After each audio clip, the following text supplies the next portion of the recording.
are now tuned in to the Lineman Lounge, the world's thickest sports podcast, with your hosts, Mike and Evo.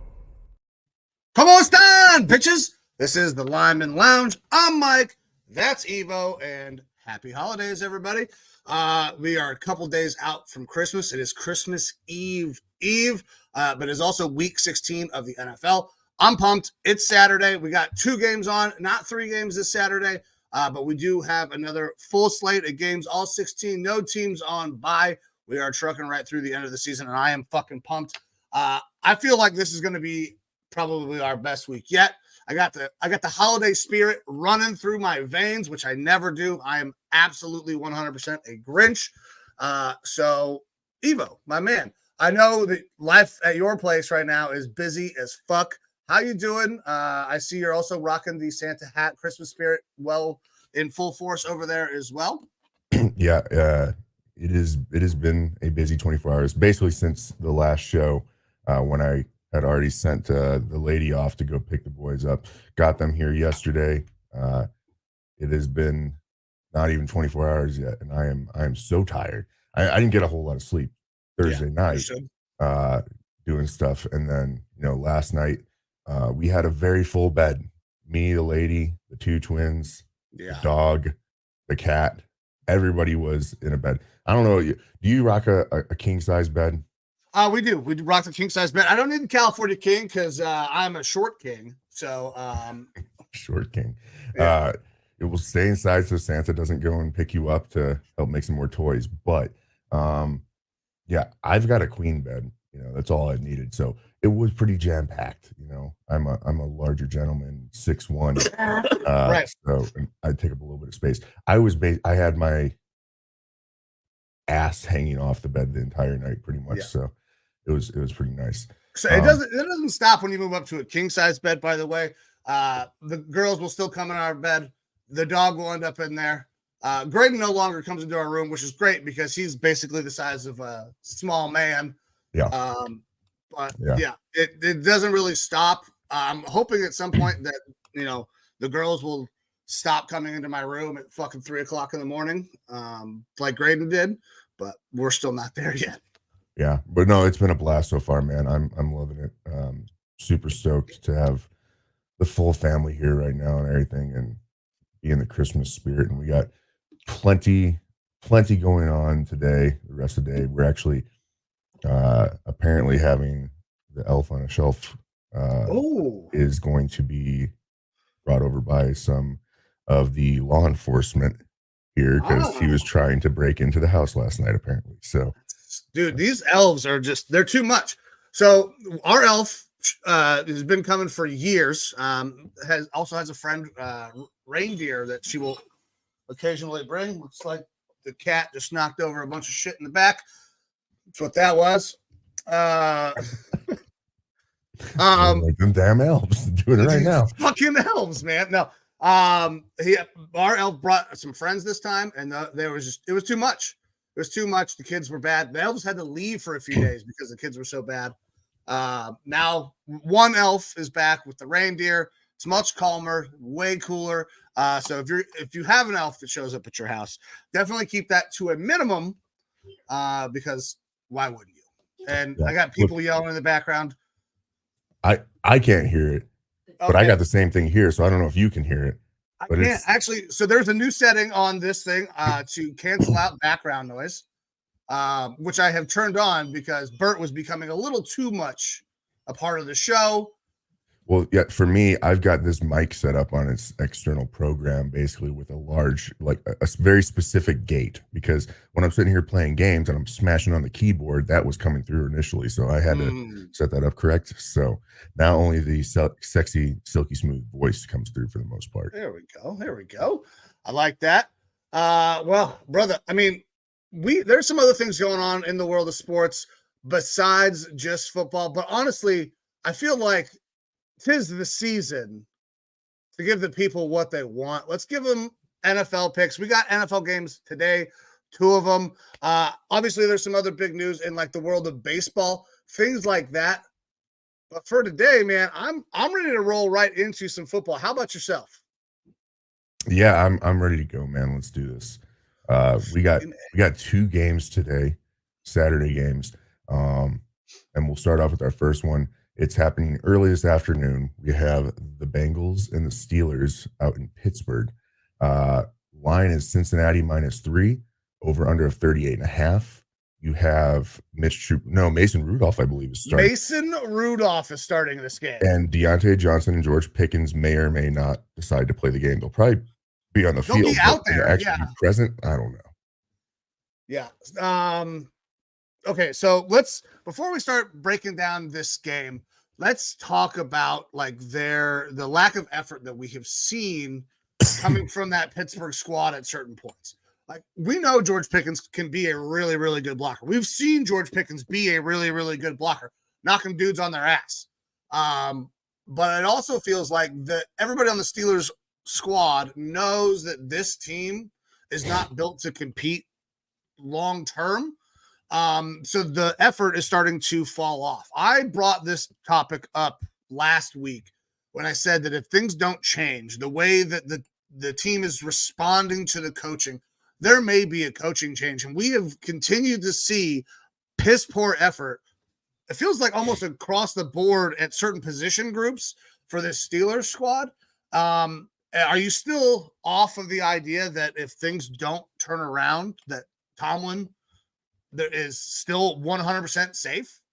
Yeah, I mean, I've heard it for years from Pittsburgh fans.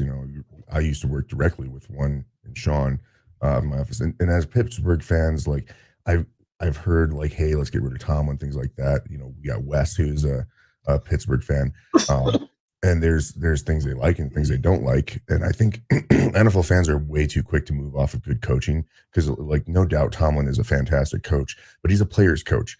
Like, he's younger, not as young as he was when he first started, but he is able to connect with the players a little bit more, and sometimes that can create these sorts of issues where players are like, hey, no, we're bros. There's not a management thing.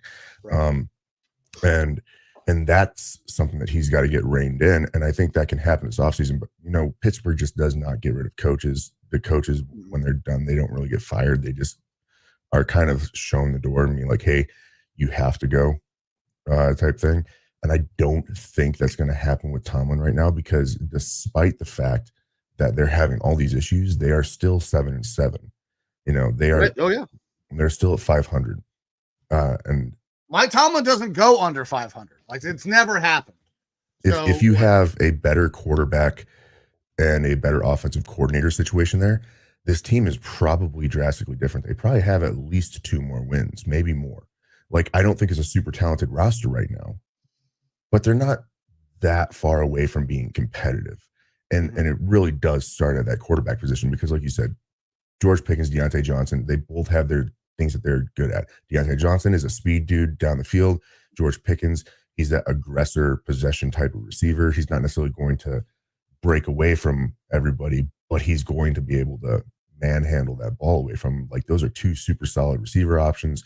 On top of that, you got Pat Freiermuth, and then you've got some options at least at running back and semblance of offensive line play. So, like, you can have a decent offense there. And on the flip side, you start with the conversation with TJ Watt, and it's not that hard to see, like, okay, you can build something here. So, like, the team is not that far off. I don't think that they're going to move from Tomlin. I think that this offseason, like, next year would be really the first time that they would probably consider it, because it's the personnel moves that they make this offseason, both player and coaching. That's going to be extremely telling of if Tomlin's rope is going to be cut short or not. But this year, it's just, I mean, it's tough. Look, as a Vikings fan, we are 4 quarterbacks in, right? The difference is the team hasn't quit. The team goes out there and plays every week, despite it. And that's culture. And KOC has that sort of culture going on right now where, yes, he is, I don't want to say a player's coach, but he's a really good motivator and gets his guys to want to play for him. And he's younger and everything, but he doesn't let people walk on him, from what I can tell. At least not yet. We're only 2 years in. So, like, it's just a different cultural situation there. It sucks with those 2 guys. George Pickens specifically, I was definitely championing him in the draft last year. Special talent. Because, like, he he has shown to have some really highlight level plays. And you probably don't get to see as much of that because he has terrible quarterbacks throwing to him and terrible coaching on that offensive side. If you put George Pickens on the Chiefs right now, that's scary, right? Yeah, So very good. that's the thing, though, is that he is ruining his prospects going forward, because if he becomes such a nuisance like this, the Steelers are just going to cut him or trade him. And then what team is really going to want to go after a guy that is just a problem child like that? I mean, we and you see it talk with about the supreme talent. culture, right? But like, Mhm. that's the culture, because this is not the first time that we have seen these issues crop up inside of the Pittsburgh Steelers organization. And I believe that is why that there is some vitriol, because you talk, okay, you guys have had 4 quarterbacks. You guys have not quit on the season. You're still going in a playoff position, right? Mhm. I know another team that has had 4 starting quarterbacks in a playoff position. My Cleveland Browns are the exact same way. We are the number 1 wild cards team in the AFC. So yeah, you can work through and do all of those things, but when you can see, and this is maybe a unique thing to rivals, right? But the Steelers can look over and they can see, look, the Browns are still winning. They have 4 fucking different starting quarterbacks. Like, why is this team that Steelers fans would think is traditionally a dumpster fire, and is it fair to assess that way? Why can they do this, but our coach, who's never had a losing season, can't get these guys to be motivated? And we see these other problems in the past, a la an AB, Le'Veon Bell. It's not just one occurrence that this has popped up. So that, to me, breeds some concern. And as somebody who sees a lot of Pittsburgh fans on Twitter, because I'm a Browns fan, I think that they are starting to also kind of see the same thing, that maybe the culture is going to need a switch. Not that it's a bad culture. They have a very, very high winning culture, but if things don't go well, you can see this nasty turn. So it's an interesting dynamic on what that culture really is for Pittsburgh right now. Yeah, and look, I really like Tomlin, and because of their history there, because I like Tomlin, I don't see them moving on from him. But that being said, change is really good sometimes. I mean, I loved Mike Zimmer when he first came to the Vikings. He brought a hard-nosed edge. He made that team aggressive. Like, their defense skyrocketed because they played ballsy and hard, and they were a run the ball down your throat type of offense. And I loved the culture that he brought, but it didn't last forever. By the end of his tenure, when things were going bad, and that aggressiveness, it wasn't like, hey, we are going to turn the ship around and right things. It was, hey, we turn the ship around, we righted things. We didn't meet what we were expecting to do, and now we're slowly falling apart again. And we don't need the culture swap of getting back in order, kind of like what's happening in Pittsburgh, where things are getting out of order. Now it is, we need the winning culture, not just the change the culture. And that's the thing, is they have the winning culture there, but there's just disorder. So having a change in head coach isn't a bad thing. It's just super, super scary to move off of really such a good coach there. Yeah. Especially when the prospects this year, I mean, there's some good ones out there, but who are you going to get that's going to come in and be a little bit more of that drill sergeant, other than maybe a Belichick? And that's going to be like oil and water if he were to, like, I don't think he's going to go there, but that would be like oil and water with that current roster, and it would be a big time rebuild. Eric Bieniemy. I don't know.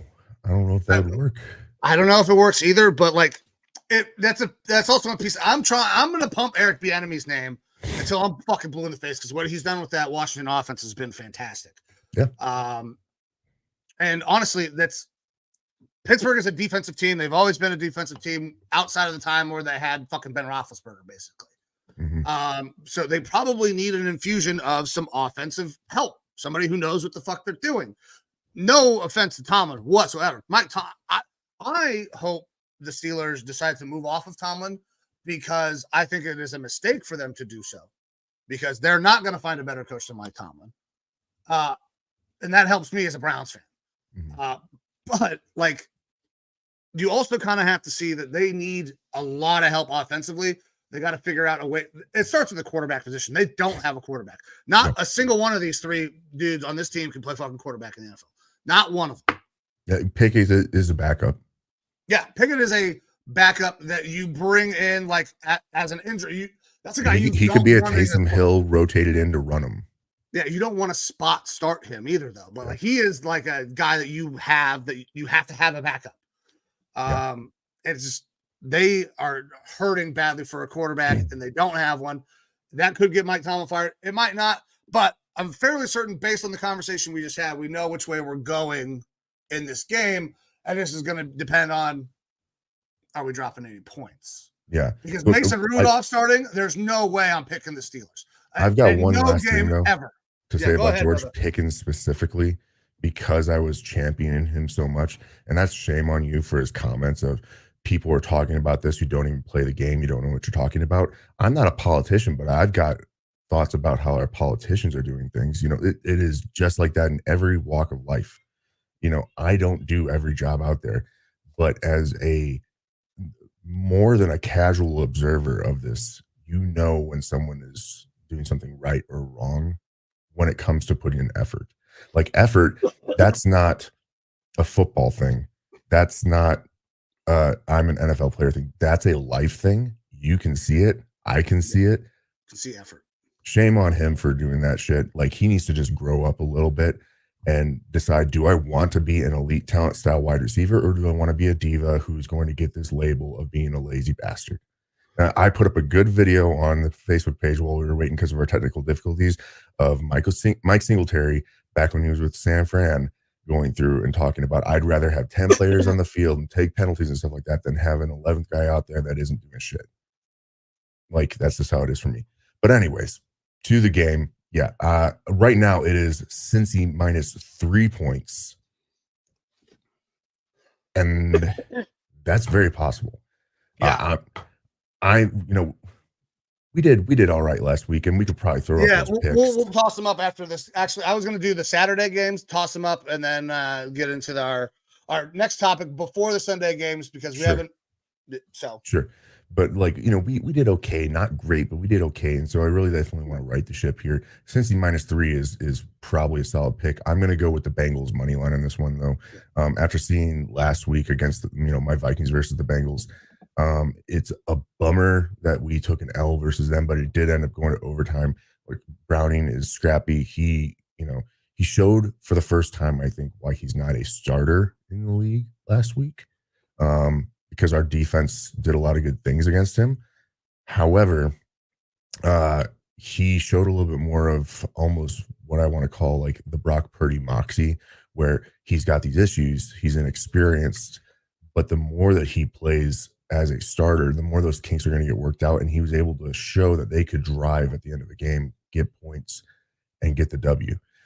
So I like the direction that Bengals team is headed in. I think their defense still has a lot of issues. But going up against the Steelers, I think that they can probably put up some points. It is it's a Bengals game for me on this one, money line. Yeah, I'm going to go Bengals money line as well. I contemplated dropping the points, but I don't want another possibility of a tie. We actually had a tie last week for you in your game. Yes. I decided I was going to take the Vikings on the money line. You took them plus the points. The points helped because you got to push. So I'm also going to rock Bengals on the money line. I think they're playing better right now, and Mason Rudolph is not a winning quarterback in this league. No. Don't expect to see anything crazy from Mason today. Next up this evening, we have the Bills and the Chargers. This one is being played out in California. The line is Buffalo minus 12, over under of 44.5. What's up, buddy? I'm on the air. I'm live. Do you want to say hi? You want to say what's up, man? What up? Say hi. That's Mike. Do you remember Mike? You saw him when we went to the theme park. Oh, yeah. Oh, yeah. Hell yeah, buddy. I'm happy for you guys that the boys are out there with you. Me too, man. It's awesome. If I can adjust this back. That's good enough. There you go. That's good enough. That's good. But yes, Bills, Chargers, Inglewood. The line is Buffalo -12, over under a 44.5. I did not ride the Bills last week. That one bit me because they had themselves a pretty good game. Yeah. On the flip side, the Chargers, Easton Stick, they are not looking good. Keenan Allen not playing this game. They're one of their best offensive weapons. And let's just be real, the Chargers got curb stomped. Second major curb stomp that we saw this year. And it was by the Raiders, right? So, yes, they fired Brandon Staley. Yes, that is going to be good for them long term. But this isn't one of those situations where you get a bump. No moral boost here. Yeah. It's too late in the year for it. Especially like I think I commented the guy that took over, and I can't remember his name. I was like, "That's a fake name." Whoever they decided is the new head coach, that's a fake name. They got rid of Tom Telesco as well as their GM, which is interesting because he has not been a terrible GM. No, he's going to get hired somewhere else, probably this offseason to go be the GM somewhere. Yeah, the thing is that his first round picks generally are hits. It's everything after that isn't. They apparently hiring decisions are maybe less than stellar. Yeah. Like it's I want to say something like 80-something% of his non-first round picks are not with the team. Like they go elsewhere or did not make it in the NFL. So he's had some rough picks outside of the first round. And the first round realistically should be your easiest spot to pick because you're looking at the top end talent. That being said, like he has done some good personnel things as well. He's not a terrible GM. I think he will have a second part to his career as an assistant GM. And honestly, I think Staley might as well. Not anytime soon. Like I think he will get picked up as a defensive coordinator or defensive coach. He'll be a defensive position coach somewhere, probably. I don't think he goes right to a D coordinator. I'm sad and kind of scared to say it, but if my Vikings lose Flores, I could see us going out there and getting Staley as our DC because of the LA connection. And he was successful his entire career when he was at defensive coaching positions and as defensive coordinator. Now he's had a very weird route to becoming that defensive coordinator. I think he was only a DC with the Rams for 1 year. And before that, he was like at some D2 schools and stuff like that.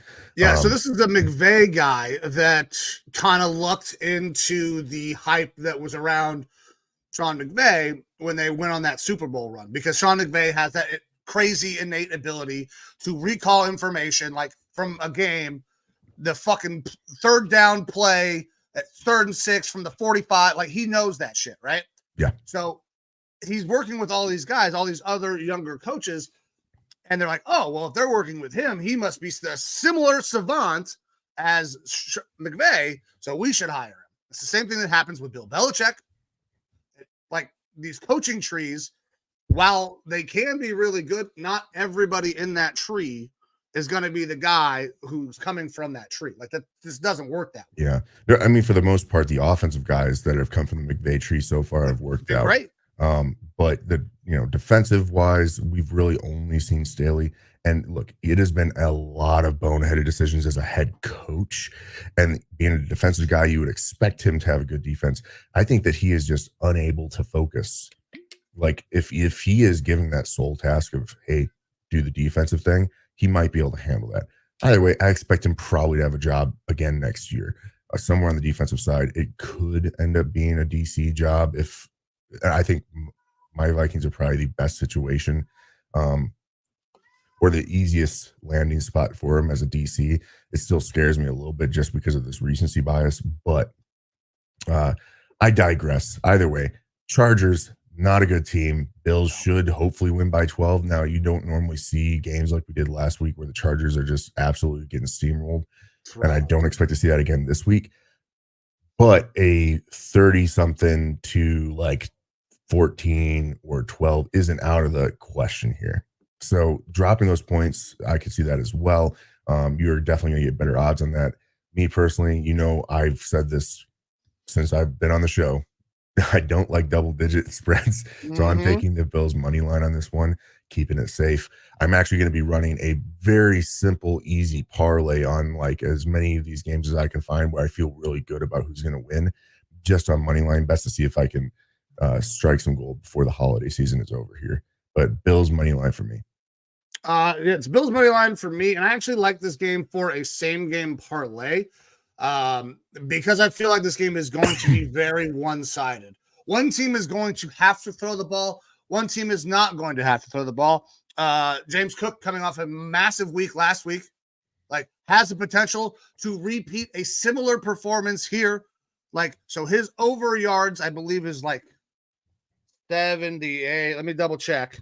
Hey, look, Chargers terrible run defense. So exactly. So you can, if you know that the Bills are going to be up, they're going to run the ball. The Chargers have a bad run defense. James Cook over on the yards. Easton Stick, his passing yards are probably fairly low. I haven't checked it yet, but it's probably going to be low 200s, maybe high 100s.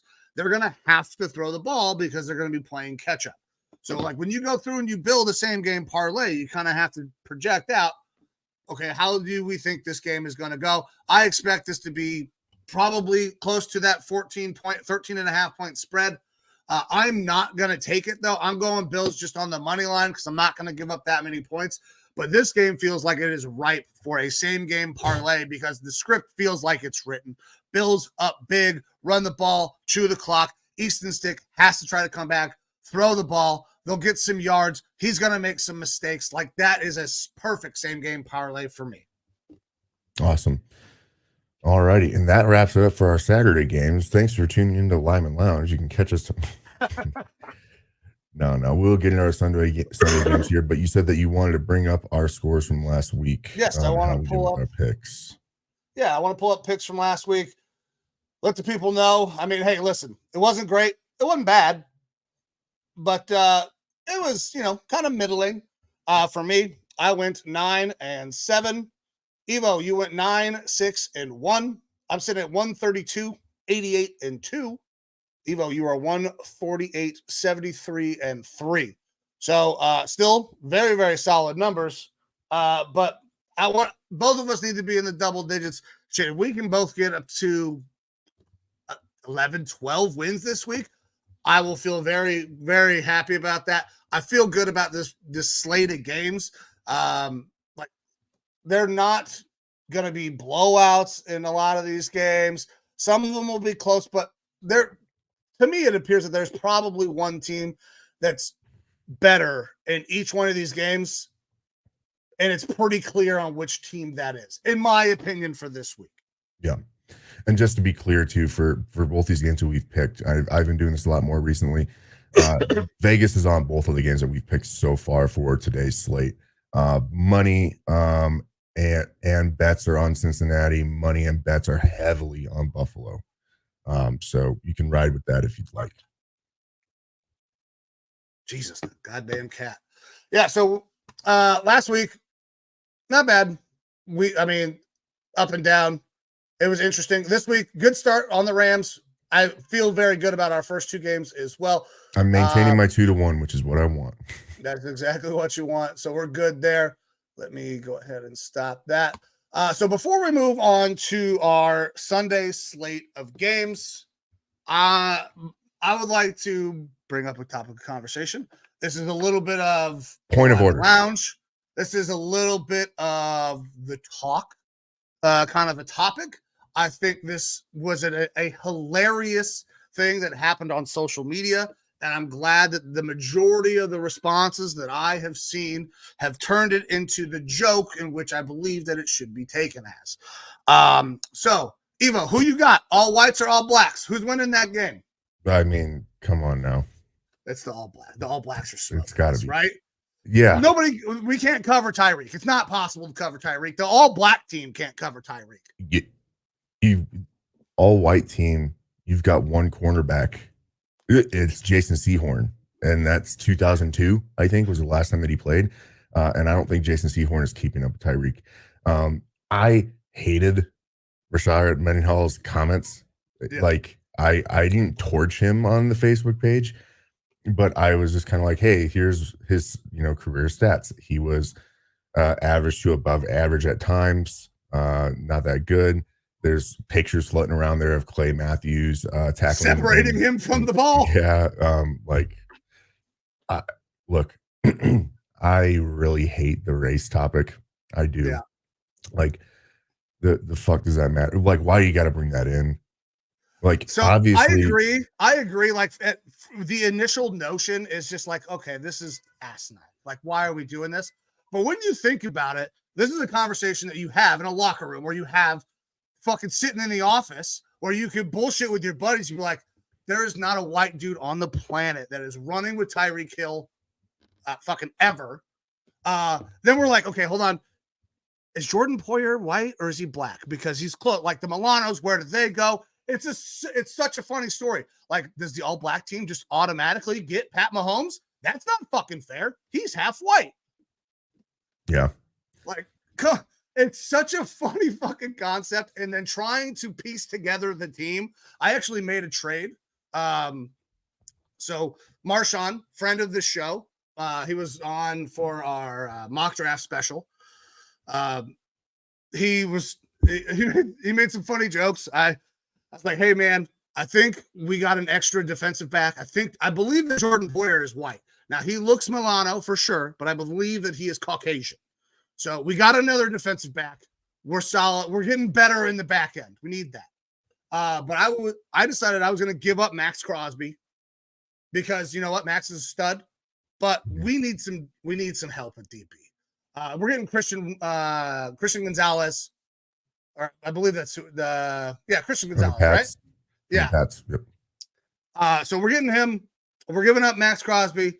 I'm okay with that though, because we got the Bosa brothers. As soon as the Bosa brothers find out that the other team is made up entirely of black people, they're going to have the best game of their career. I feel like we got a decent chance now. We got a little bit of help in the back end. We're going to have to jam the corners, play cover 2. It's just a deep shell, keep everything in front, and rally and run to the ball. Yeah. So this is a fun conversation to have, but it doesn't start without an asinine comment saying, you guys don't know what the fuck you're Yeah. It kind of goes back to the Pickens thing. Like, do you have a lot of older white commentators? Yes, but also like this has been their career to do that. A lot of former players go and do that. Like, they know generally what they're talking about. Yeah, some of them are just good talking heads and able to blurt stuff out. But usually you have, at least one person in the booth that has background and one person that's a little bit more of the facilitator, if you will. Right. So it's like, Tony Romo's in the booth breaking things down because he actually knows what the fuck is going on. And then you have to have a handler / facilitator there to kind of keep him in line. But it is what it is. Like, Rashad Mendenhall, like, you should have just left into the sunset. You had a nice little career. Yeah, you had a pretty decent little career. You were at one point a draftable running back in fantasy. Like, had a pretty decent little career. I understand that the way your career ended was not the way you wanted it to go. Clay Matthews made a great play. And I'm sure that there are plenty of white folks that are in your comments who are harassing you because they're assholes. I don't discount that at all. I guarantee that is happening. And those people are awful people. Yeah, it's an easy way to bring out the racists, for sure. Yeah, like, for sure. Like, those people are awful people who are talking shit to Rashard Mendenhall about a white guy who knocked the football out and made him feel like that's why it happened. Like, I imagine there's a lot of memes out there of the longest yard. This is how white man plays football. Yeah. So it's in retrospect, once you pull the lens back, all of this is relatively funny, but I believe that the emotions that caused it were probably pretty serious. But with that, I got nothing else on this topic. I just thought, dude, I was dying going back and forth, the white and the black community, be like, okay, hold on. We need this guy. So who do you want? Max Crosby's really the only white guy that came up there. Like, we want Max. Okay. I got nothing else on that, brother. What do you got? I got our next game. Let's do our next game. If you're ready for that. I am. All right, Sunday. This one is interesting to me, and you have to tell me where I'm fucked up on it. Colts versus Falcons in Atlanta. The line is Atlanta -2.5, over under of 45.5. Atlanta is favored here. They are playing at home. I believe they said that they're playing Heineke again. Yeah. They are favored, and Vegas has them heavily favored as well. So I say heavily favored, but 77% of the money. Yeah, the money is on the Falcons. The points are on the Falcons. They're playing at home.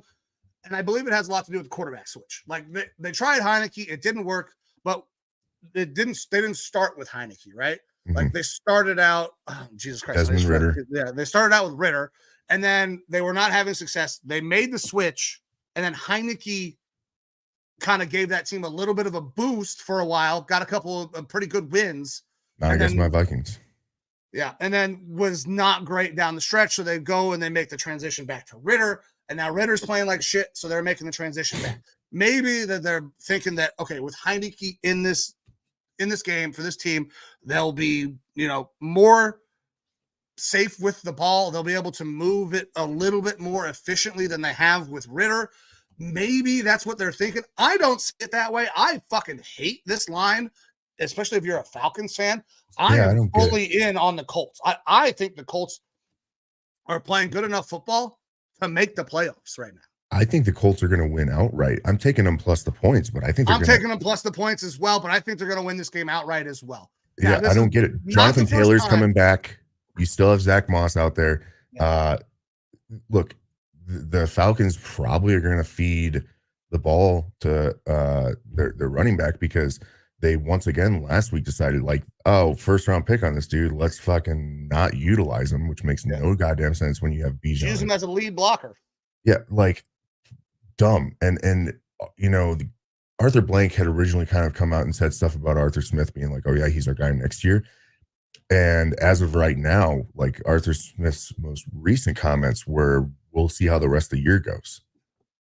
So Arthur Smith does some decent things as a coach. I know the players kind of like him, but some of the way that these things are being coached right now are making me feel like, hey, this guy is not prepared to really be in this job.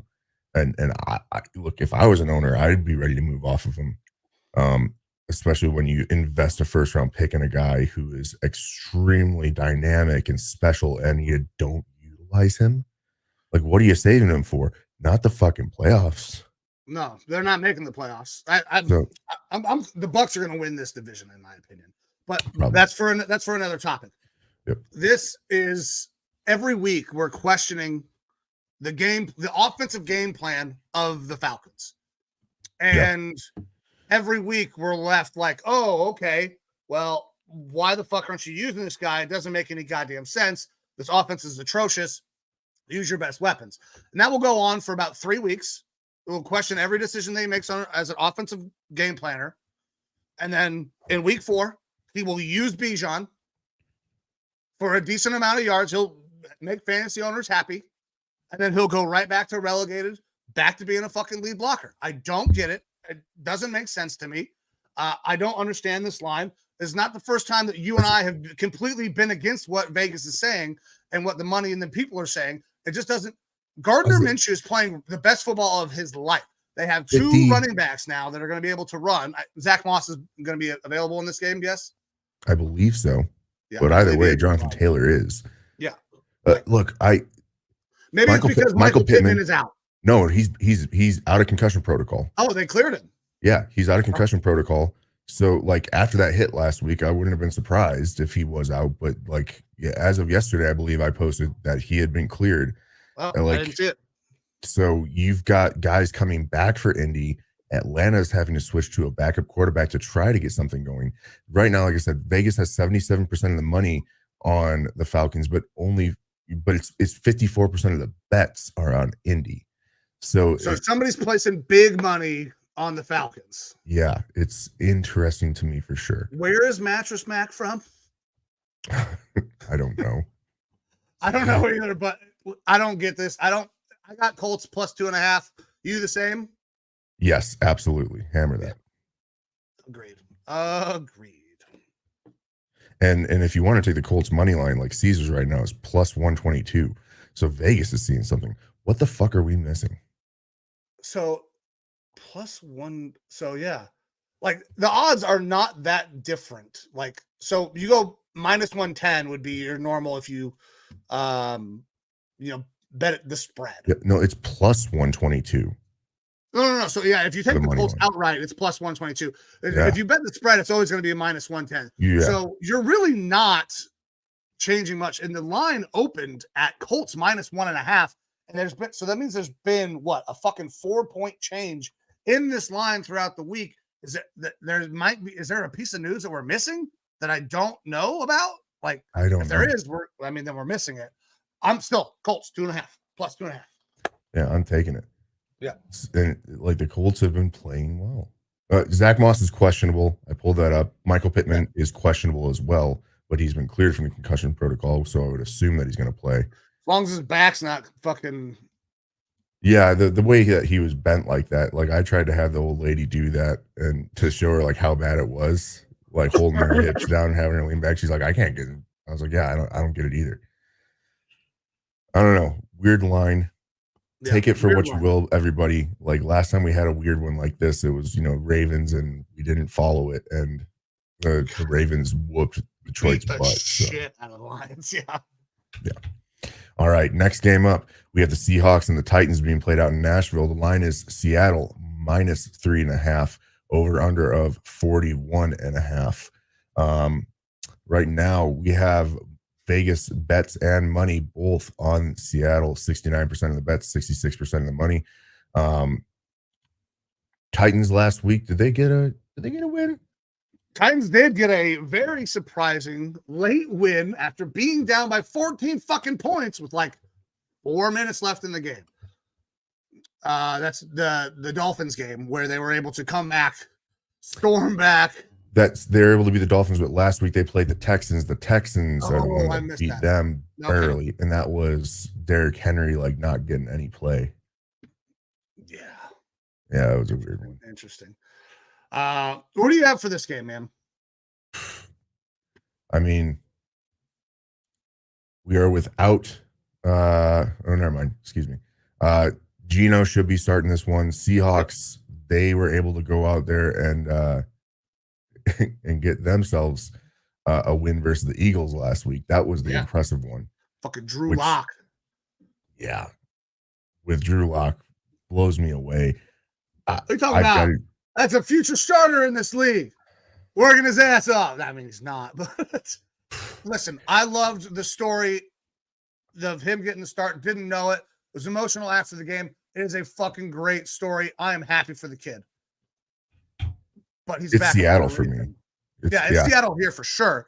It's absolutely Seattle. Points, so. I'm not dropping points either. But Geno back is good for this team. Drew Lock has shown that he can be capable of coming in and winning a game. I'm playing a really bad Eagles defense right now, though. But on short rest, the Seahawks over the last couple seasons have been pretty bad. So I'm not going to drop the points. So Seahawks on the money line for me, and having Kenneth Walker in that offense makes that offense entirely different. I know you were a big fan of Charbonnet. I think Charbonnet will be good, but the difference to me is fucking night and day when you have Charbonnet on the field as opposed to when you have Kenneth Walker on the field. Kenneth Walker is on his way to being a top 5 back in this league if he is not already there. So as long as Kenneth Walker is good, healthy to go, Seahawks on the money line. Yeah, Seahawks money line for me as well. All right, sorry, I'm making a little bet here. You're good, brother. That's what this show's for, right? Before I forget it, I will make sure to drop this off at the end of the show. I just wanted to make sure I got the numbers where they're at. All right. Next up, we have the Commanders and Jets out in East Rutherford, New Jersey. The line is Jets -3, over under of 37.5. I'm seeing a lot of stuff with Robert Saleh now. Is his job, do you think, potentially on the line? People are acting like it is. I don't see that. So I don't think his job is on the line per se. I believe if his team comes out and lays an absolute clunker, he may be in danger of losing the locker room. Yeah, because of the decisions he's made at the quarterback position. And Zach Wilson, I believe, out for this game as well. They lost last week 30-0 to the Dolphins, which wasn't super surprising. But damn, I mean, like, what did people expect was going to happen with this team? You know, you lose your quarterback you traded for. Right. You don't have an offensive line. This team is the same team they were last year, but without a guy that can sling the ball. So, and I guess people forget this. I don't know why, because I was on the great white hype train for Mike White last year because he was playing good football. You know why the Jets had a winning record last year and they were pretty fucking decent? They had played really good defense, and for about 6 or 7 games, they had a guy who could actually fucking score points in Mike White. That's why they were where they were at. It had not everything. It wasn't the entire offense. It wasn't the entire defense. They had somebody who was competent at times playing quarterback. Now they don't have that. There's no Aaron Rodgers. Tim Boyle is a fucking disaster. And do we ever need to see Zach Wilson in the NFL again to know what he is? I don't fucking think so. This team has no chance to be good because there's nobody on the roster right now who can play quarterback. The fact that the Jets are favored in this game is asinine. It makes no fucking sense to me. I love the Commanders plus the points. If you want Commanders outright, I would agree with that as well. Jets are 0-4-1 against the spread. Teams who have a losing record, which means they play down to their opponent. The Commanders are able to score. Like, give me the Commanders plus the points all fucking day here. I'm the same way. Commanders plus the points on this one. Easy for me. Make sure I got all this here. +3 is what you still got it at, right? Yes, +3.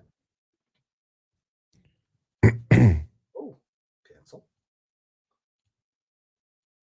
Before I accidentally delete all of our picks from the year. That would be fucking terrible. Please don't do that. Yeah. All right, brother. You ready for the next game? Yes, sir. Sorry, I'm adding more money into my account. Yeah. No, get it. Feed that addiction, baby. All right. Next up, Packers, Panthers being played in Charlotte. Green Bay -4 is your line, over under of 37.5. Panthers team that went out and got themselves, I believe, their second win last week. Of course, it doesn't want to show me. Yes, the second win last week. Yeah. Against the Falcons, who scored 7 points. They lost to the Panthers, who scored 9 points. Yeah. Yeah, terrible. Sorry, I'm bushed. No, you're good, brother. I get it. Especially this time of year. It is a little surprising. I think the win last week is what has made this a closer line. I don't like the Packers. I don't think the Jordan Love's, not the guy, but only -4 for Green Bay. I would expect that to be a little bit higher because the Panthers are not a good team. Panthers playing at home, though, I think saves them a point. Yeah, maybe. Either way, and I hate doing this. This Packers money line for me. Yeah. They're the better team. Not by much, I guess, because fuck the Packers, but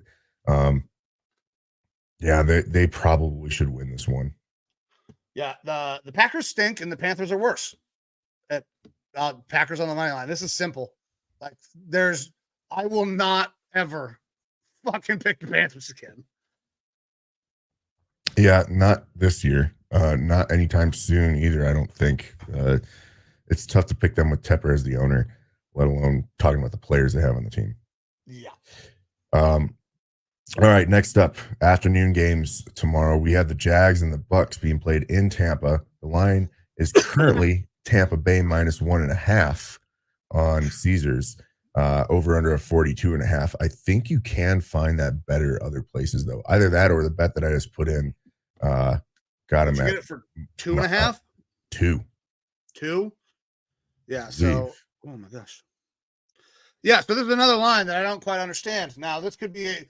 I told everybody at the show at the start of the show, feel really good about this week. There's a lot of these games are pretty simple to pick, but the lines don't necessarily match, in my opinion. doesn't make it hard for me to pick, though, because the Jags, I understand, are kind of not great right now, but they're better than the Buccaneers. They're like a lot better than the Buccaneers. So if I can get the Jags plus the points, they're both playing in Florida, so it's not like they got to travel fucking far or anything.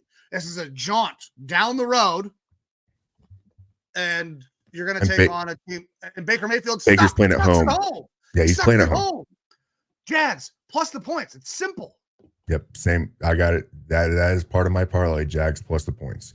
I don't think we need to go into much more with that. Lawrence, you said is where it's at now. 1.5. 1.5. Yep.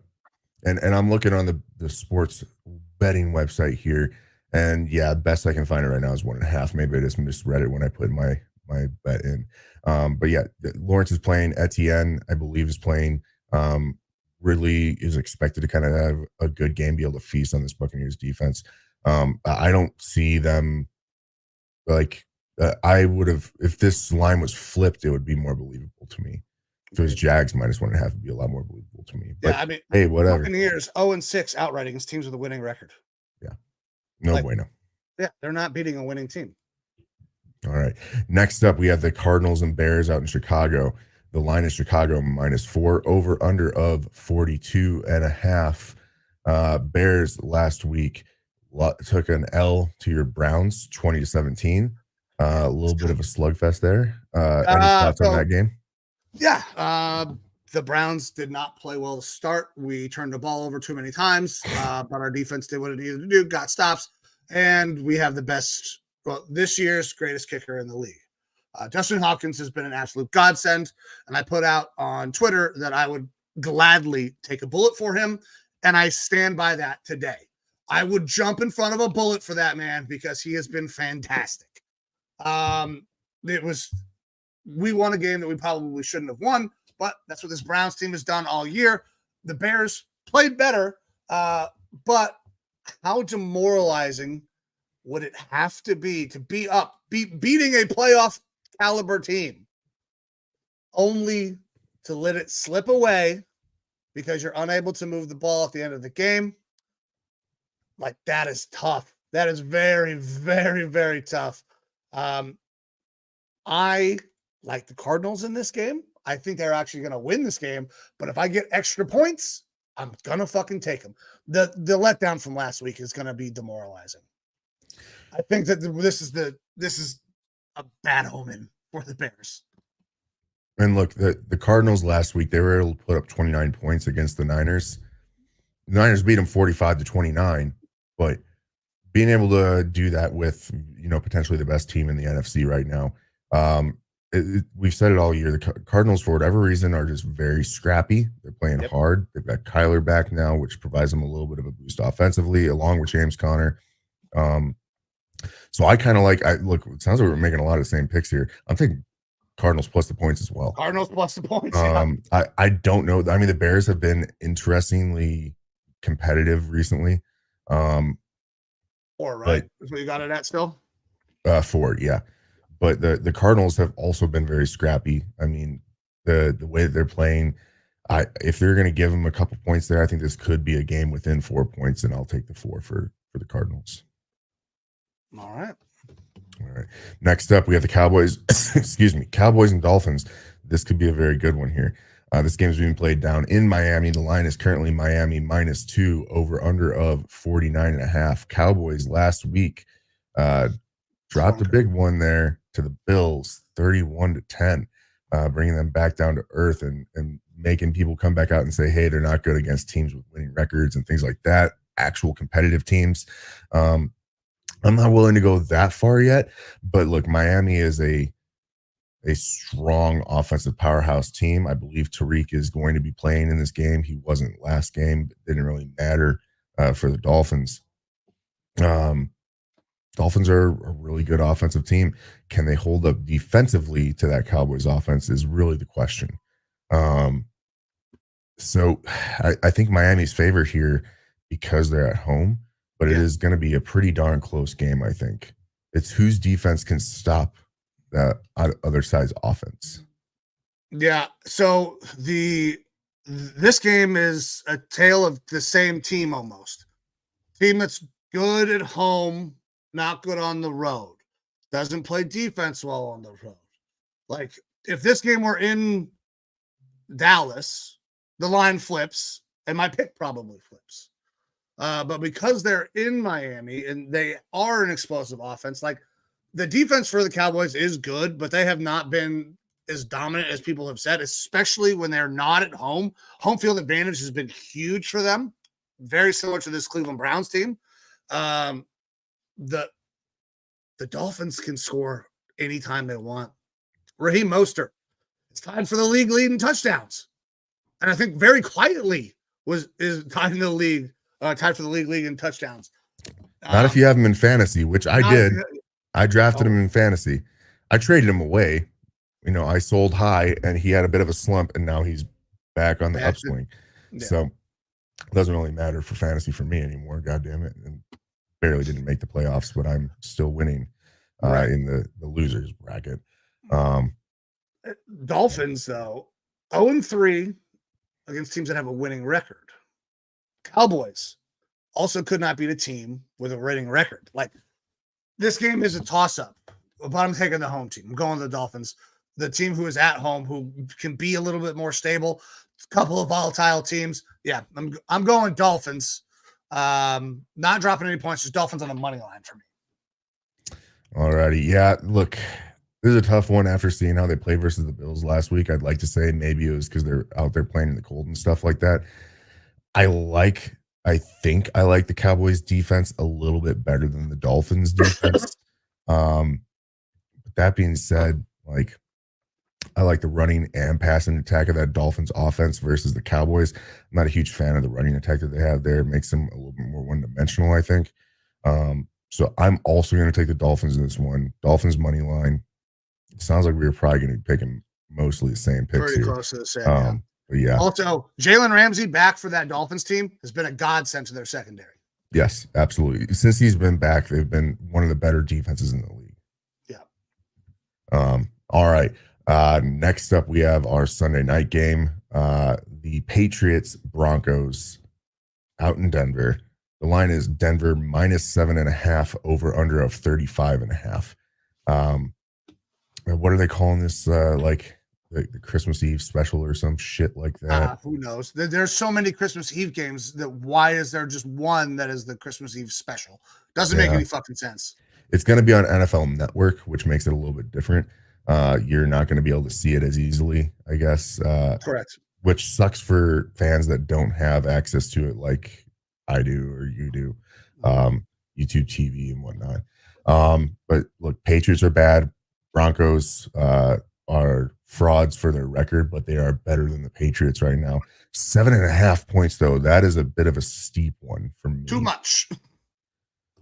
My real question is, can the Patriots score more than 7.5 points?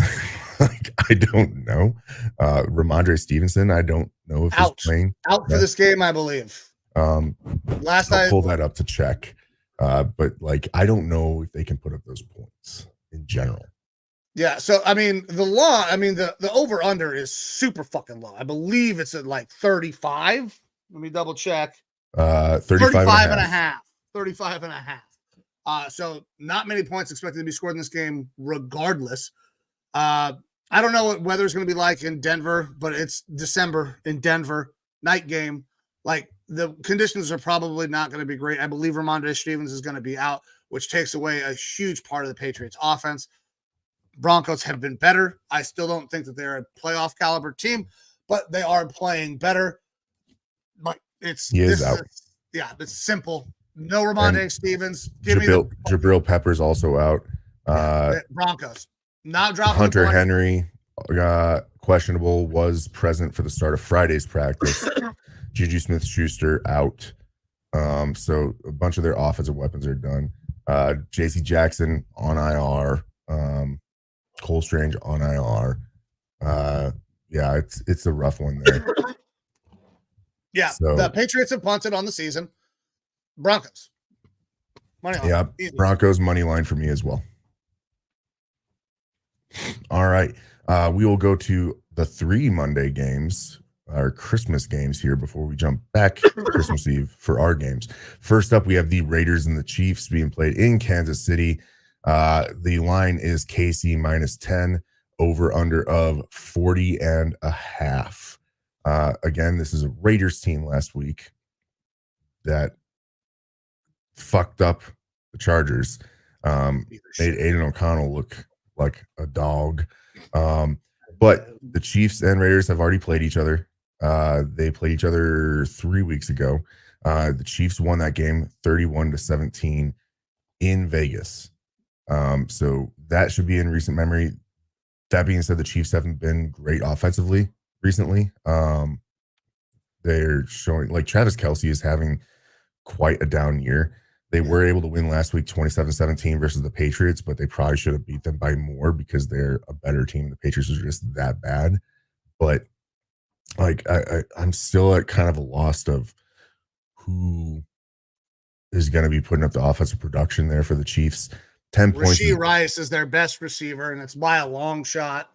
Yeah, but it's not like he's a number one on those teams. No, he's like, he's fucking bottom end 2-3 type guy. Yeah.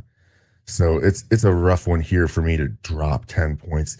It almost makes you want to take 10 points for the Raiders on this one. What are you thinking on this? So I have gone back and forth a little bit on this game, the points for the Raiders or the Chiefs money line. I'm just going to go something simple, Chiefs money line. I know that is a safe bet here because the Raiders can come out and absolutely fucking stink because the Raiders are still a volatile team. They have a young quarterback. So I'm going Chiefs on the money line, playing it safe, playing it simple here because I feel like this might be the week. A little full slate, fucking 16-0 hit. I like that. I'm going Chiefs, money line. All righty. Raiders 1-5 away from home. Yeah, I'm going to go Chiefs money line. I really big part of me wants to take that Raiders plus the points because I just think that Kansas City. The odds are so much better if you do it as well. Like, I understand the want to because the odds, like, if you take the Chiefs money line, you're going -500. That's not good odds at all. But if you get Raiders plus the points, you're getting that at -110. You know what? Fuck it. Give me Raiders plus the points. Okay, that -110 compared to -500 is what changed you, huh? Yeah, I'm riding high on this Antonio Pierce right now. I hope he keeps the job. I do too. I like what he's doing out there. And I hope he goes out and finds a way to hire Bisaccia. Just to fucking bring it full circle. That'd be great. All right, next up we have the Giants and the Eagles being played in Philly. The line is Philly -13.5, over under of 43.5. You've got, I believe it's being trademarked now, Tommy Cutlets, and the passing paisano is what DeVito is trademarking. I thought he was getting tired of all the Italian shit. I saw this thing. Leaning into it. I saw one report that said that he screamed at some PR person in the fucking Giants organization. Said, "Knock it off with all the Italian shit. I just want to play football." Yeah, he's probably like, knock it off with the Italian shit. I haven't copyrighted it yet. Let me get my fucking dime. Let me get my. That's terrible. That openly stereotype. You know, was it Shane Gillis that said that's the only people that we can still do that to? Pretty much like the Irish or something like that. I think. Yeah. But he also, I believe, demoted his agent, because of the whole pizza fiasco or whatever. Green suit, and I mean, it's a little much. Well, it wasn't that. It was he was making appearances out there in New York, and they doubled his rate. They doubled his hourly rate before his agent last doubled week. his rate. Yeah. He ended up still he wasn't going to show because the restaurant was like, oh, we can't do that. Right. To have you show up. He still showed up. And rumor is, from what little I can find on the internet, and I did not do any research with it, is that he still showed up. He's demoted his agent and being like, hey, you can't make these decisions on doubling my rate like that without, prior you consultation. You don't pick my money unless it comes through me first. Or you got to honor what I originally said I was going to do. Yeah. And it was probably a smart thing to do, especially after last week, taking the 24-6 loss to the Saints, where it wasn't a great game. Like, they were riding high, 3 wins in a row, Commanders, Pats, and Packers. And that was the time to strike, like, I guess, in his agent size. And I get it. But then, you take that nasty L to the Saints there. Yeah, you don't want to be doubling your rates after that and then having that bad look on your hands. That being said, you're going up against the Eagles this week. The Eagles, who are, I mean, they are on a tear right now, a losing tear. Like 49ers, Cowboys, Seahawks. They have lost to 3 teams that, the 49ers and Cowboys, for sure. Both good teams. Seahawks, they have shown to be competitive with some of these really good teams. I don't think that either of us are really sold on them, especially compared to like what they were last year, but they've been competitive, and obviously they were able to go out there and get the W with a Drew Lock. So Giants, I don't see them winning this one. I don't either. But 13.5 points, it is in Philly. That's the tough part. Is I think Philly plays better in Philly. This is another one where I could see myself taking the points here, but I expect Philly to rebound and possibly rebound kind of strong to show, like, keep themselves in the race here in the NFC. And I think that Philly's going to probably walk away with this one. 13.5 points is so much. It makes me really kind of salivate at the Giants and this fun special stuff that they had going on there with Tommy Cutlets. But I'm going to go ahead, just take the Eagles money line, safe bet here. And I hope that the Giants are able to keep within that spread for anyone that wants to bet this and take the 13.5 for the Giants. But I'm going Eagles money line. I got to do the same thing here, man. I also like what they're doing, but when you rattle off the names of the teams that Tommy Cutlets goes out there and beats, it is not a who's list. Like, it is 3 teams that are not very fucking good. The Eagles are not playing good right now, but they're not those other teams. Like, they should win this game. They're at home. The Giants have been honestly really bad against teams with winning records. 0-5 outright, 1-4 against the spread. Like, I love this Tommy Cutlets story. I'm rooting for that kid. But I gotta go Eagles money line as well. Even though the points it's possible. Yeah, but I gotta go Eagles money line. Just I want 16-0. Because as soon as it's done, I'm fucking placing a full slate parlay. Alrighty. I don't have a full slater, but I got a decent one, I think. One that I feel good about, that I'll give here in a little bit. All right. Next up, for our last game of the week, Monday night, Christmas night. Yes. We get a gift. We get a really good game here. Ravens and 49ers out in Santa Clara. San Francisco, -6 is your line, over under at 47.5. This is like kind of your best in the NFC, best in the AFC type matchup right now by a lot of accounts. Potential Super Bowl here, preview to it at least, which, would be great. It's great when it comes Super Bowl time to be able to discuss what happens in this game if these two teams do make it to the Super Bowl. But you couldn't really ask for a better game to be happening late on Christmas. You're saving kind of your best for the last year this week, and that I don't know what else to say. I'm surprised when you're creating this schedule, though, you're like, okay, Christmas Day, Monday night primetime football. What is going to make people tune in? You got to have 2 really goddamn good teams. That's exactly what I've got. Ravens, fucking Niners, -5.5 though, right? Is what you're still seeing it at? 6. I got San Fran -6. So the spread is growing. That is interesting to me. Man, both of these teams are so good. This is another true test for the Niners. The Niners have been through a few of them. Have the Ravens really been? Who's the best team the Ravens have played? I believe it's the Browns, right? Let's see here. They beat the Jags, Rams, Chargers, Bengals. They lost to your Browns 33-31. Beat the Seahawks 37-3. Cardinals, Lions, Titans, Steelers. They lost to the Steelers 17-10 earlier on in the season. Beat your Browns 28-3 earlier in the season. So there's a split there, lost to the Colts, and then Bengals with Burrow not playing good at all, and then the Texans. Yeah. So yeah, the they haven't Browns and had the Lions. crazy The Browns and the slate. Lions are their best competition, right? Yeah, Now, don't get me that wrong. or you We guys. played the Niners, and we beat the Niners. So we're a tough test for a lot of teams, I would imagine, especially if we're playing at home.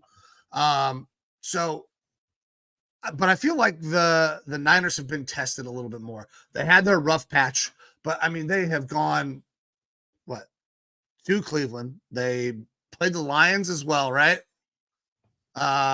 They beat the shit out of the Eagles. They beat the shit out of the Cowboys. Like, they are battle tested now. Oh, Joe Rockstar hopping in. Key injuries, both starter defensive guards.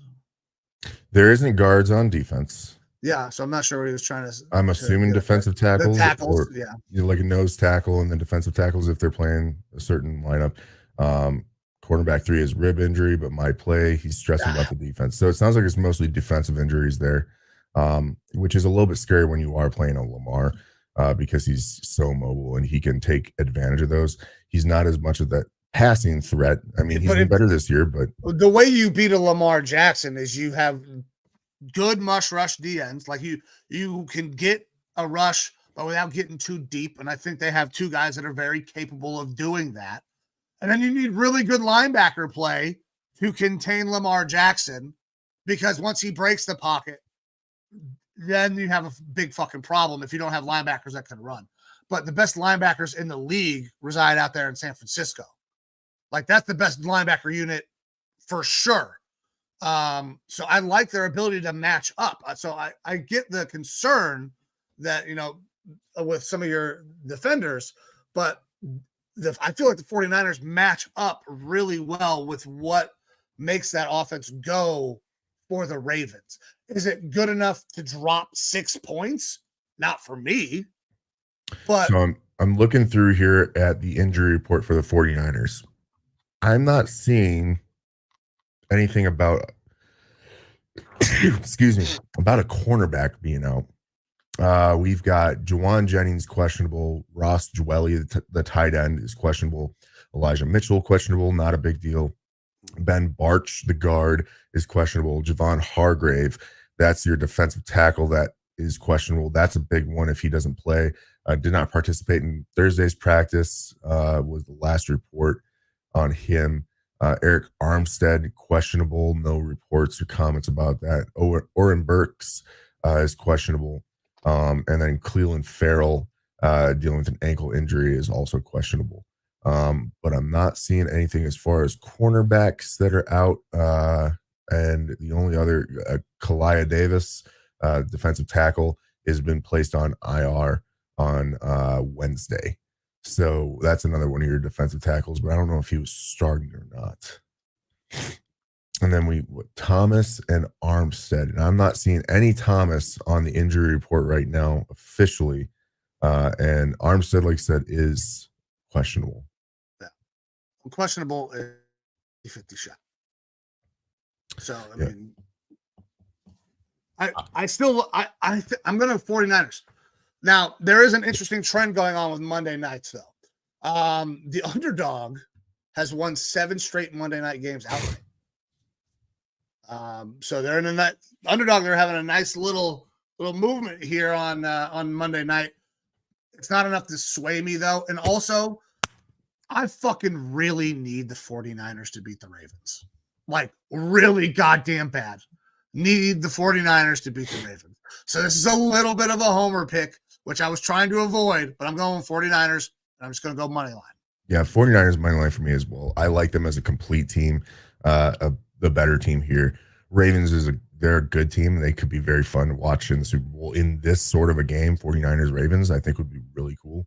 But in this one in California, I like the 49ers better. I like them as a better team, so I'm taking them on the money line as well. Yeah. Browns still have a shot to secure the number 1 overall seed. That starts this week with the 49ers knocking off the Ravens. Honestly, I'll see if I can find it here in a minute. the things that need to happen, not that crazy, like outside the realm of possibility. I mean, look, the Ravens, the rest of their schedule here. Oh no, They've for got the the number one, not even to just Oh, yeah. win the division, to get the number one seed is not that far. Yeah, but I'm saying for the Ravens, they've got the 49ers this week, the Dolphins next week, but that's a home game for them. And then the Steelers after that to be determined for their last game of the year, which should be a win, unless they're sitting starters.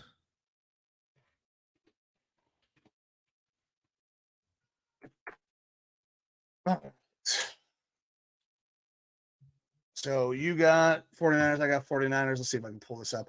Because Joe's got the Niners. Joe's got the Niners. 37-28. Ooh.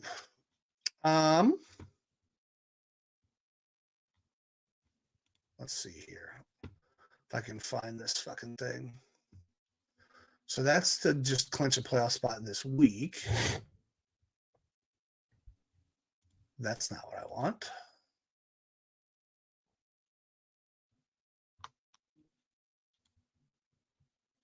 Oh, nope, that ain't what I want either. Stop that. I'll find it later. All right, what's our next game? I believe your game is first, right? Yeah, we're moving back in time to tomorrow's games. We got the Detroit Lions versus my Minnesota Vikings in Minneapolis. The line is Detroit -3, over under of 47.5. Vikings are starting Nick Mullins again. Justin Jefferson will be out there.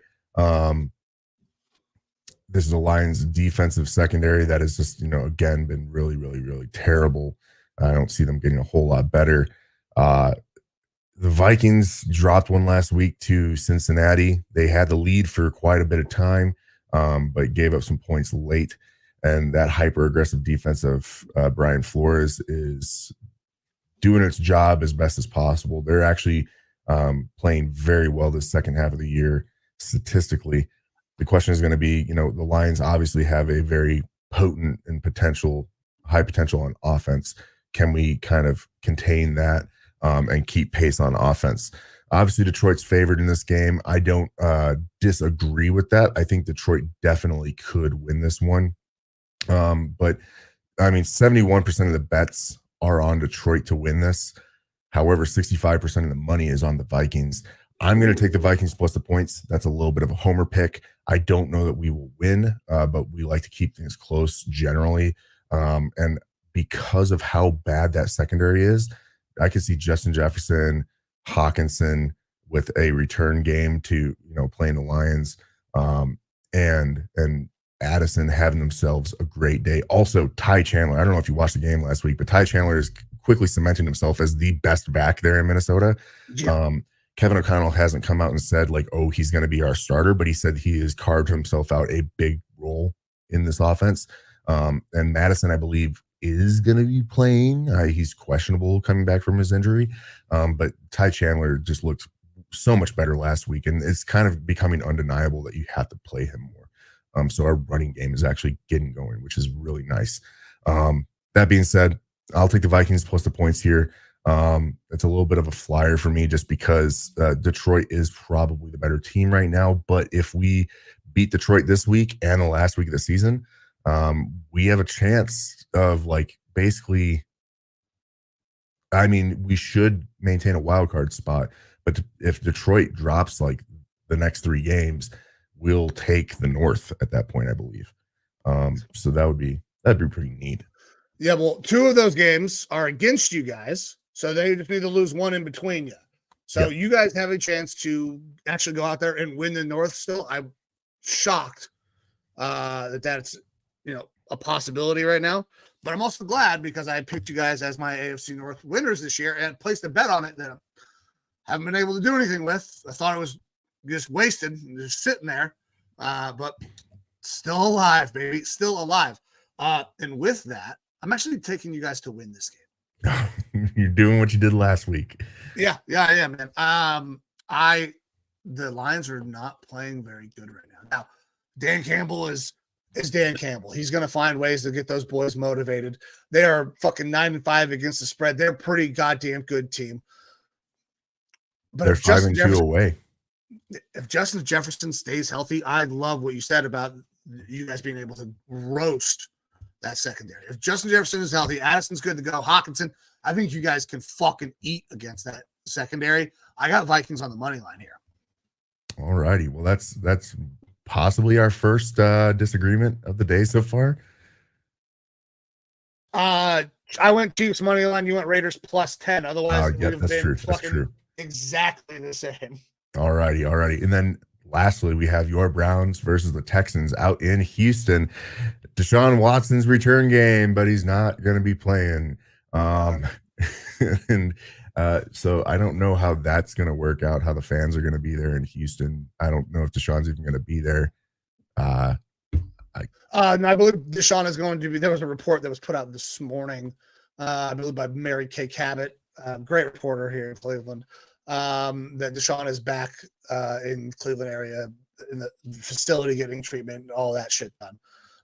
If he travels, I don't know. Listen, I don't fucking know what he's doing, nor do I care at this point. He ain't playing. Joe Flacco is. And honestly, that's Case Keenum. Case Keenum is playing for those Texans because CJ Stroud is still out, concussion protocol.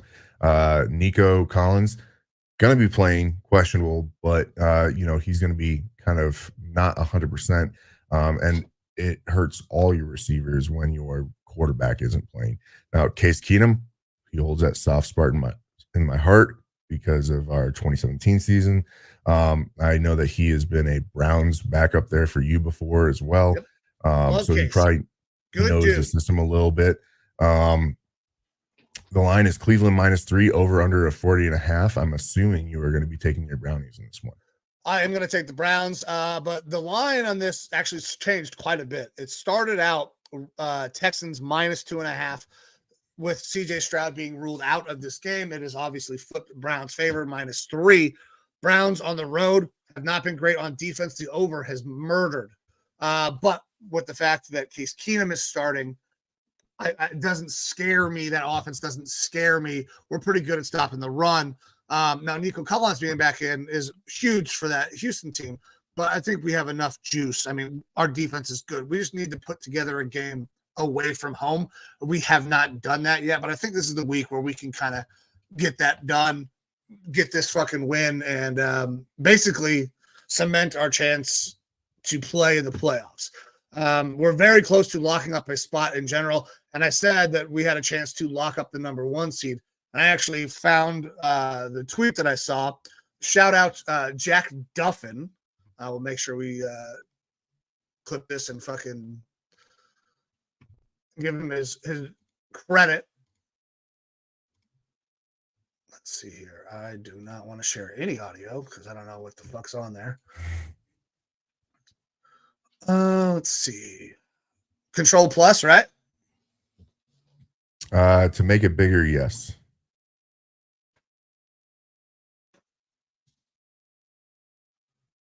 All right, so there's the scenario that the Browns need to get the number 1 seed. Browns got to go 3-0. We got Houston, the Jets, and Cincinnati. Ravens need to go 1-2, and they need to lose to Miami. But they got San Francisco, Miami, and Pittsburgh.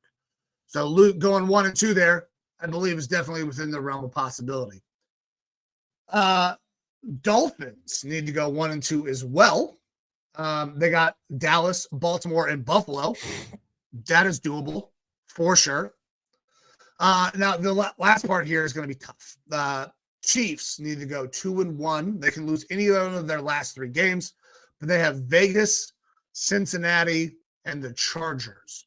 So I need probably Cincinnati next week to sneak up and smack the Chiefs in the mouth.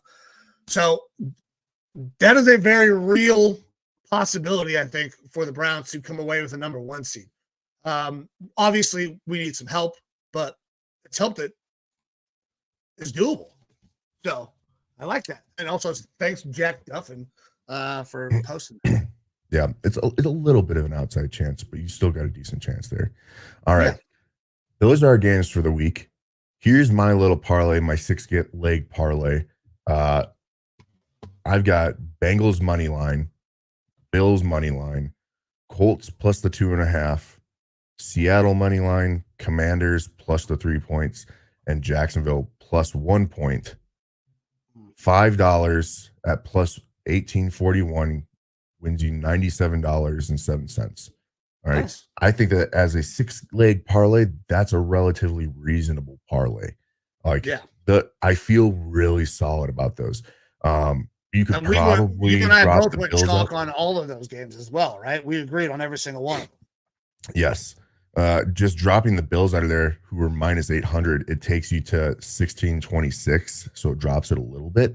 But I mean, it's, to me, that should be an easy hit, and a nice little $100 on a $5 bet. And Merry Christmas to you, Joe Rockstar, or whatever you want to celebrate. I know Kwanzaa's the day after Christmas. Maybe you're into that. I don't. Who the fuck? I missed something. Hold on. I think I might have wrote down the same game twice, because why wouldn't I do that? Before we get the fuck out of here, I got to make sure I got these picks. Is put Mike on together his right. Christmas gummies? No, not Christmas gummies. Christmas vape pen. Christmas vape pen. Oh, is it like a candy cane? What the fuck did I write that for? That is definitely wrong. Looking in here, I'm like, I don't see the Bills in here. That's because I wrote down Chargers money line. That is 100% wrong. Ugh. Yeah. Would never do that. Oh my God, stop. I was like, yeah, the Bills are going to dominate. What the fuck? There we go. So, Bengals, Bills, Colts, Seahawks, Packers, Commanders, Jags, Cardinals, Dolphins. Yeah, so we agree on all games, but the Vikings and the Raiders. Yeah, and we both went with the Vikings. You just took the points, and I took the money line. Yeah. So, feasibly, all of these bets, every single one of these bets could hit. The Chiefs could win by 7. The Raiders could cover. Yeah, theoretically, you and I could both walk out of this week 16-0. 16-0. Probably Crazy. Not going to happen. Yeah, that's the way the world works. But you never know. Never but all right, know. man. That's the show. Are you ready? I've got to go bring the boys around to see some people around here. Go see Santa. Possibly some ice skating this afternoon. Got a lot to do. I'm going to go upstairs and help producer Amber with our sick children right before show started. Not only did we have technical difficulties, but our youngest decided that she didn't feel good and threw up. So nice. That's what I'm going to go deal with. But guys, this is the Lineman Lounge. I'm Mike. That is Evo. We are back every week live on the weekends, either Saturday, Sunday. If you want to interact with the show, go to Facebook. We got a Facebook group and a page. Go to Twitter. X at Lineman Lounge. Instagram, TikTok. If you want to listen to the show, go to any podcast platform. You can catch us there. Or if you want to watch this show, go to YouTube, hit the bell, subscribe, like, all that stuff, and you'll catch us every time that we go live. But thank you very much. I look forward to the weekend of football, and we're going to get the fuck out of here. See you.